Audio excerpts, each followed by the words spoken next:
lot of the work that I do is sort of having a foot in both of those landscapes.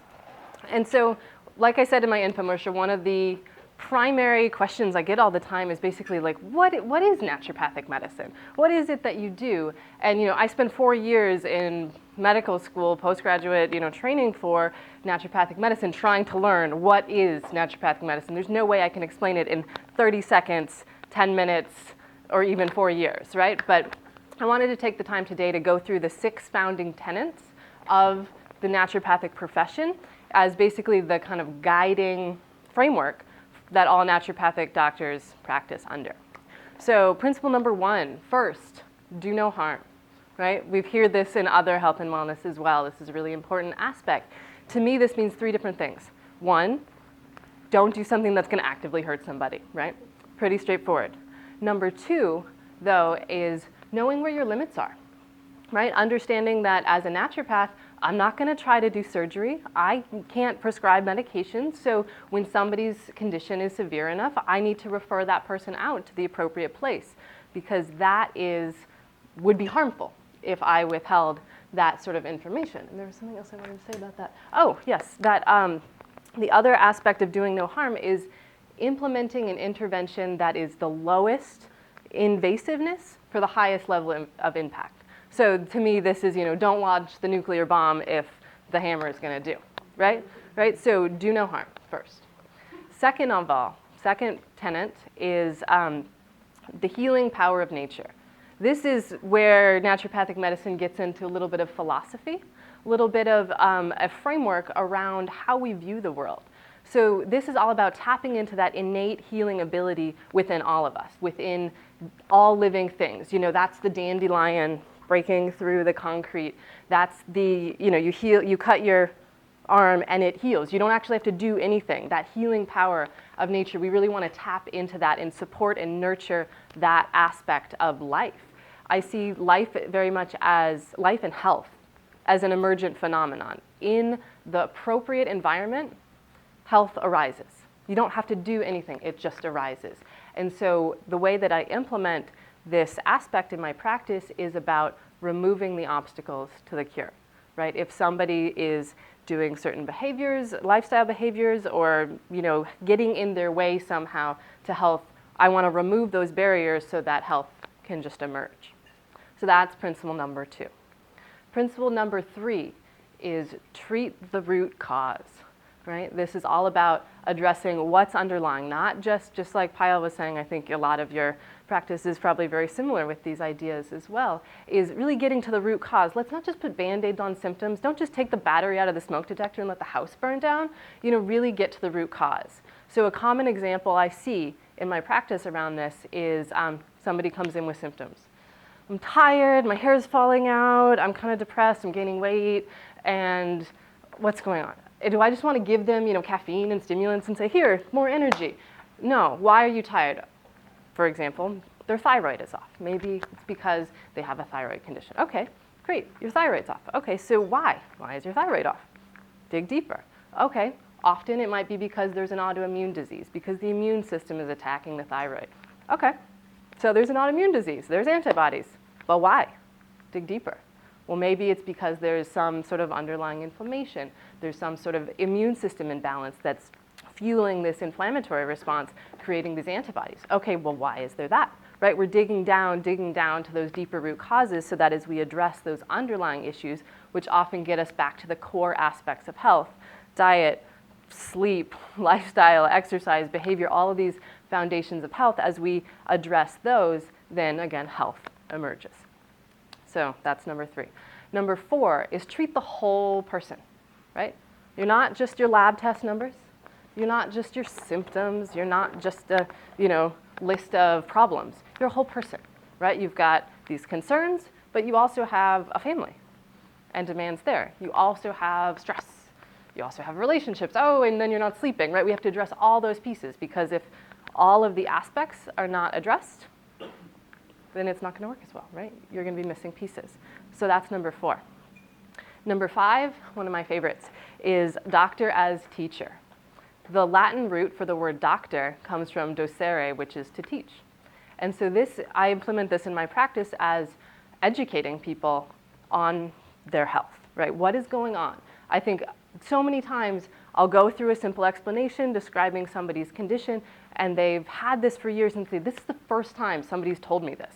I didn't even understand how my thyroid worked until now, and they've had this condition for years. So I really work to empower my patients with the knowledge. Knowledge is power, right? If they have the information, not only are they now more in control and more active and engaged with their health, but they also are now more motivated and more excited to understand why I'm making the different recommendations that I am. So I don't just tell people what to eat, but we talk about how to eat and why, and what the conditions around the diet should look like, right? So all those different pieces. Doctor as teacher, I have lots of diagrams.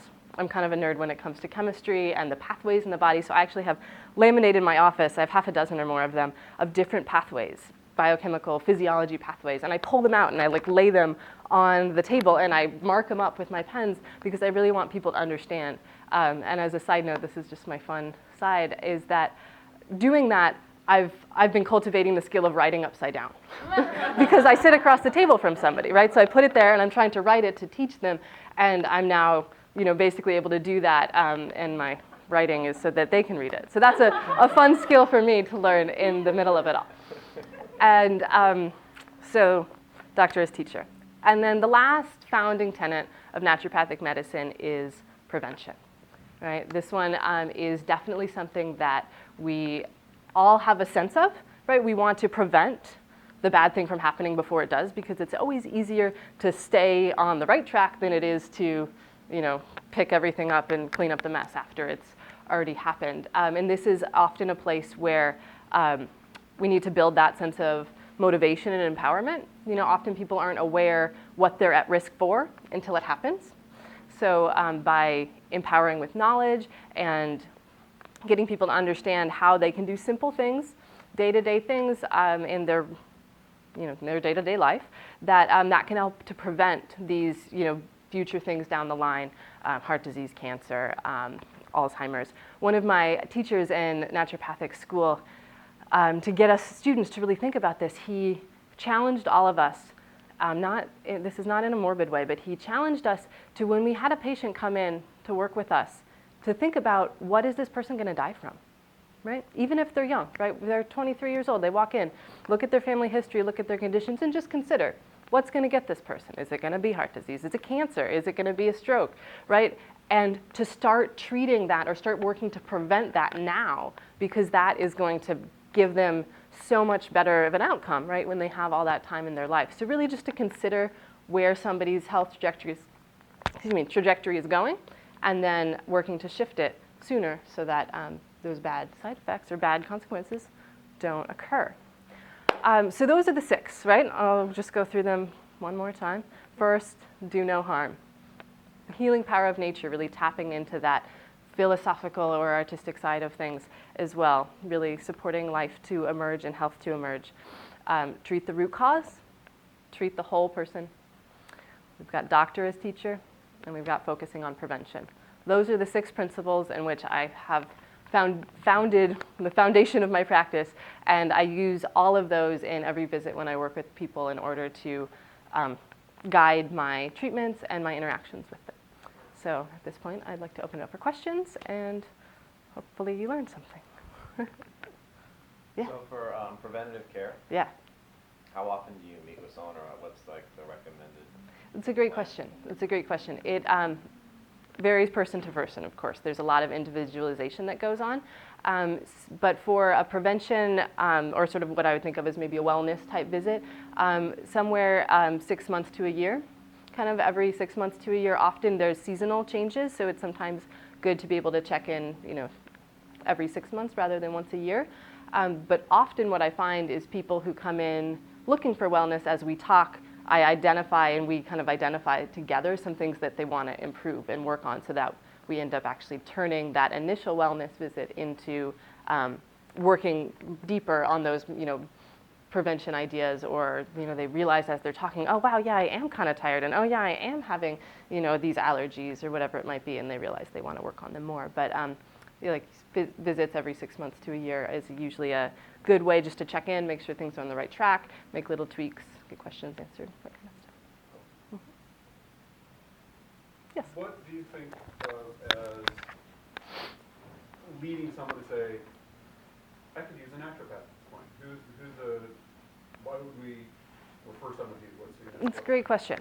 So one of the things that is really important because of all of the things I just laid out is I need my patients to be active partners with me, right? I don't have a magic pill, I don't have a magic wand or a magic herb to just give somebody and make all their symptoms go away. I need a partner. So basically I need somebody that already understands to a sense some of these concepts, that they understand that their diet matters, but they don't know how to implement changes. They understand that they have some agency in the health process. So that's sort of an essential aspect of a successful patient. And some people sort of just have that initially. Other times when I meet with them, that's something that I work on cultivating. But in terms of things to listen for, people fall into sort of two camps in my practice. One is I have a diagnosed condition. I know what it is. I'm working on it with my medical team, my primary care doctor and specialist and everything. And something's missing. Either they're just not satisfied with the medications or the side effects, or they want more, or something's missing.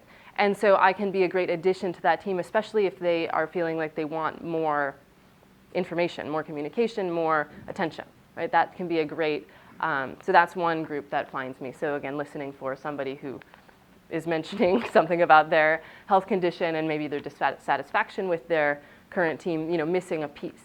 The other group that falls in my practice is often people who have some set of symptoms that they don't know what it is. And maybe they've even been to certain conventional doctors or specialists and not found a great answer, or been told, no, your numbers are fine, go away. And that's very unsatisfying for somebody who still feels like, no, but I have symptoms, like I don't feel good.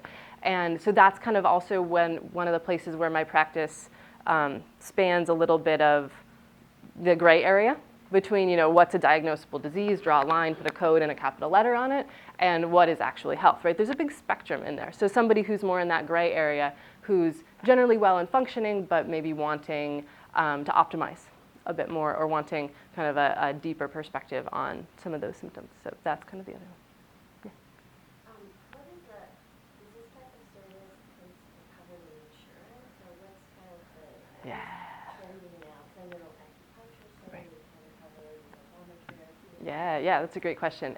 One of the interesting things with that is that it varies state to state. So I'll speak to California directly, but the profession has different coverages elsewhere. But in California, I'm not covered by insurance. I'm not networked with any insurance, and the way that the insurance reimbursement works, sometimes it is very plan dependent, I think, depending on their, right, so if people have a PPO style plan, sometimes visits can get covered or partially covered through that, but more of an HMO or a Kaiser, probably not so much because I'm not in that system. Most people end up paying out of pocket, but I'm happy to provide all of the receipts for the codes, with the codes and everything for submission. And it's very hit or miss. Some people, they get 90% covered, other people nothing, and everywhere in between. So I really encourage people to just give a call to their insurance company. I can even give them some of the things to ask about, the right questions to ask about to understand. And also, in addition, I will order lab tests to kind of do this investigation. So often, even if the visits are not covered, the lab tests might be covered because those fit into, oh, we understand what this test is, check, even though they don't know, cover a naturopath, right? So that's another option. But I have a lot of different options financially for different circumstances. So I talk to all my patients before they schedule an appointment for the new patients so that we can have exactly this conversation so they can understand what would be expected, does that work for them, how do we prioritize, all those sorts of things. Yay. All right. Thank you.